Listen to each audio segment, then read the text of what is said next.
Bonjour, Didier Deschamps, de la Moldavie d'Europe 1. Bonjour. Est-ce que ce match nul en octobre dernier sert d'avertissement pour votre équipe? Certes, le contexte était différent, vous étiez tout frais champion du monde. Est-ce que ce sont des bases de travail pour vous, pour vos joueurs?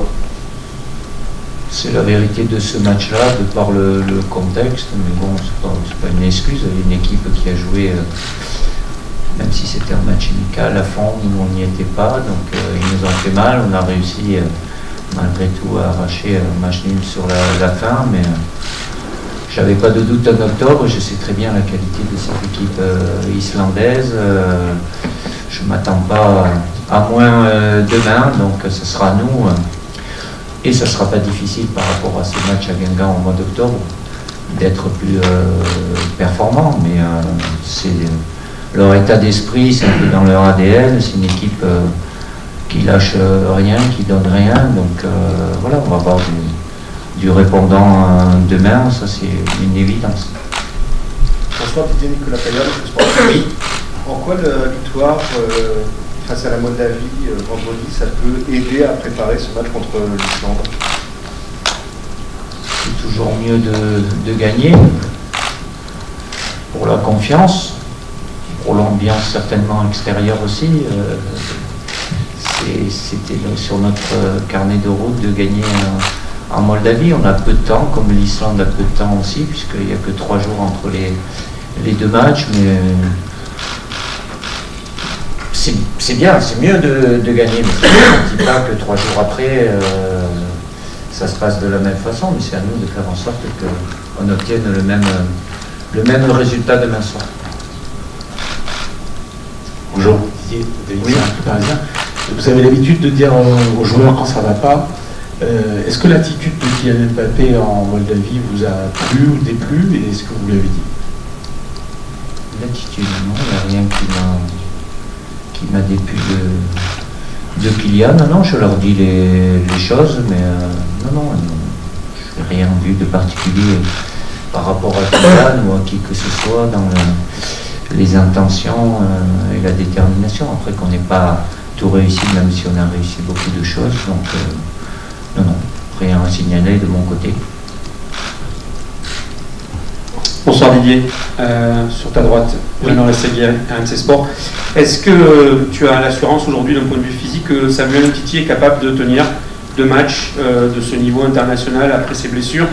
Ça lui peut arriver depuis septembre, et notamment les 2 matchs de l'équipe de France en Allemagne et contre les Pays-Bas. Est-ce qu'il en est capable physiquement d'être aligné demain soir? Je pense que oui. Après, je ne vous cache pas que je prendrai le temps de décider dans la soirée. Voilà, c'est vrai qu'il n'a pas eu à enchaîner avec son club. Voilà, c'est d'abord avoir son ressenti et puis voir après par rapport à ce que je peux faire. L'envie, ils l'ont tous de vouloir jouer, de pouvoir enchaîner, même si ça reste un match de 90 minutes. Ça n'a pas été sur le plan athlétique le match de vendredi, on n'a pas puisé dans les organismes, comme on dit, quoi. Donc, et en étant défenseur déjà, en termes de course, d'effort, c'est pas le poste qui est le plus sollicité, et le match de vendredi, pardon, on ne peut pas dire qu'ils ont été mis à rude épreuve aussi, mais ça reste un match quand même de 90 minutes, il faut voir, il y a la récupération, aujourd'hui l'entraînement, et je déciderai après. Oui, bonsoir, François Gomez, le Progrès. Concernant Layvin Kurzawa, il pourrait aussi enchaîner forcément parce que faute de combattants. Susceptible. Voilà, mais justement, quel jugement vous portez un peu sur son parcours, parce qu'il revient de loin aussi, les blessures et les problèmes un peu aussi extra-sportifs. Surtout des blessures, dont une assez importante, problème extra-sportif, c'est sa vie privée. Mais il est bien revenu avec le PSG, et à travers le match qu'il a livré en Moldavie, ce match sérieux, appliqué, voilà, il a répondu aux attentes.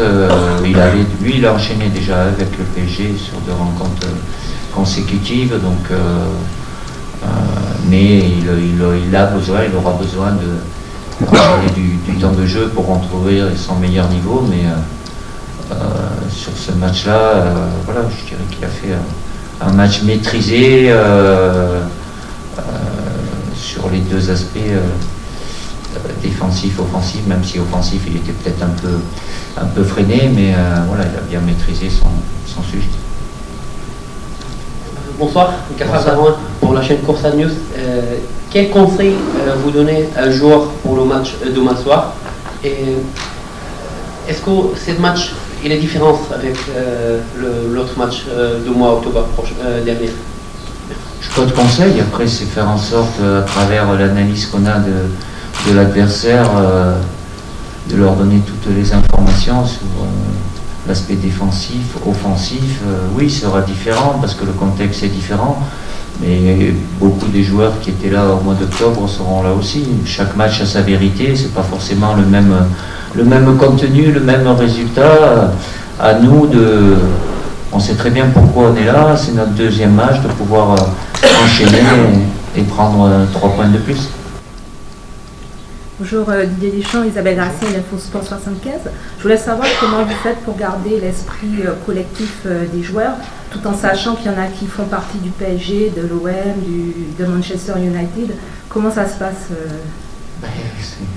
C'est mon boulot, comme tout sélectionneur. Moi, j'ai des joueurs qui sont un peu dans tous les grands clubs, en France, à l'étranger, mais ceux qui sont déjà venus, ils savent bien ce qui est notre force. La force collective est quelque chose de très important. Donc quand ils viennent ici, que ça se passe bien ou moins bien, voilà, c'est toujours une parenthèse merveilleuse d'être appelé en équipe de France. Et donc c'est un autre groupe, d'autres joueurs, d'autres modes de fonctionnement aussi, mais la présence d'un noyau dur qui est là quasi systématiquement aide aussi à ceux qui viennent ou qui arrivent ou qui viennent des fois, d'autres qui reviennent.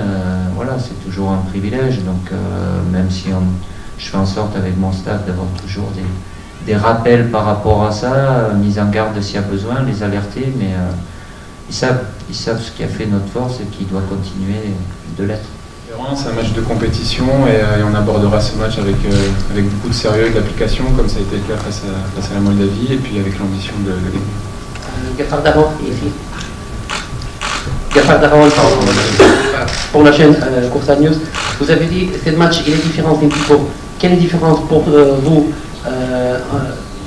ce match avec le match amical de octobre prochain, et vous êtes optimiste pour gagner? Bon, la différence, c'est que c'est un match de compétition et on a l'ambition de finir premier de ce groupe. Il faut éviter de perdre des points en route, tout simplement. Sur un match amical, j'ai pas envie de dire que parfois on peut montrer un peu de relâchement, mais on aborde les matchs peut-être d'une façon différente. Il y a également le système de rotation du sélectionneur. On donne du temps de jeu à des joueurs pour qu'ils montrent leur implication avec l'équipe de France et leur qualité. Donc voilà, demain, comme je l'ai dit, c'est un contexte complètement différent et on a vraiment envie de bien faire les choses, de gagner ce match, de prendre les 3 points et pour bien finir cette semaine internationale. Bonsoir, Hugo, Nicolas Paillard d'Infosport Plus. Après le match en Moldavie, vous nous aviez dit que vous aviez été rassuré par le comportement de l'équipe de France. Est-ce qu'il faut faire la même approche pour ce match demain contre les Islandais? Oui, pas moins. J'ai même envie de dire un peu plus parce que l'adversaire est de meilleure qualité. Une équipe dangereuse sur coup de pied arrêté, une équipe très athlétique. Et on le sait, on n'a pas le droit au relâchement au très haut niveau. Donc ça dépendra encore une fois de nous, à nous de bien utiliser le ballon parce qu'on va l'avoir demain face à une équipe regroupée. Encore une fois, d'être bien concentré, d'être bien appliqué, de bien communiquer sur le terrain et puis d'élever le niveau parce que voilà, c'est un niveau supérieur et on ne va pas perdre de points. Bonjour Hugo, Timothée Mémon à l'AMC Sport. Le comportement de Kylian Mbappé, qui est un jeune joueur, est souvent décrypté parce qu'il est exceptionnel et donc on regarde peut-être un peu plus ce qu'il fait. Parfois ces attitudes laissent penser qu'il y a un peu trop de confiance en lui. Est-ce que le vestiaire, est-ce que vous, qui êtes plus mature, vous lui donner des conseils dans sa façon d'être, dans sa façon de se comporter sur le terrain, peut-être dans une moindre mesure en dehors. On connaît tous les qualités de Kylian en tant que joueur, en tant qu'homme, ça reste encore un jeune garçon, mais qui a beaucoup de maturité. Je crois qu'il a beaucoup de respect vis-à-vis de ses partenaires, de respect vis-à-vis de ces deux institutions qu'il représente, le PSG et l'équipe de France. Il est très ambitieux et il ne le cache pas. Et maintenant, je pense qu'il a toujours respecté les règles de vie et c'est normal qu'il soit décrypté, vu son talent, vu son potentiel et vu ce qu'il a déjà réalisé à son jeune âge. Et il a encore de très belles choses à accomplir et on est là pour l'aider, pour l'accompagner et puis pour gagner ensemble. Bonjour Hugo, je suis Thomas Bill et DNA. Dans ce groupe, on se dessine une lutte à 3 a priori pour les 2 premières places avec l'Islande et la Turquie. On n'est qu'au début des éliminatoires, c'est la deuxième rencontre, mais est-ce que ça peut déjà être un match décisif pour la qualification? Je pense que tous les matchs sont importants et encore plus lorsqu'on joue des confrontations directes face aux autres favoris du groupe. L'Islande en fait partie, la Turquie en fait partie. À nous de bien aborder ce match et de faire la différence, même si tout ne se joue pas sur cet unique match, sur un match retour également et d'autres confrontations face aux autres équipes. On a l'ambition, elle est claire et nette, c'est de finir premier du groupe et d'obtenir la qualification le plus tôt possible. Ensuite, on ne peut pas tout maîtriser, mais en tout cas, on a essayé de se donner des chances de le faire.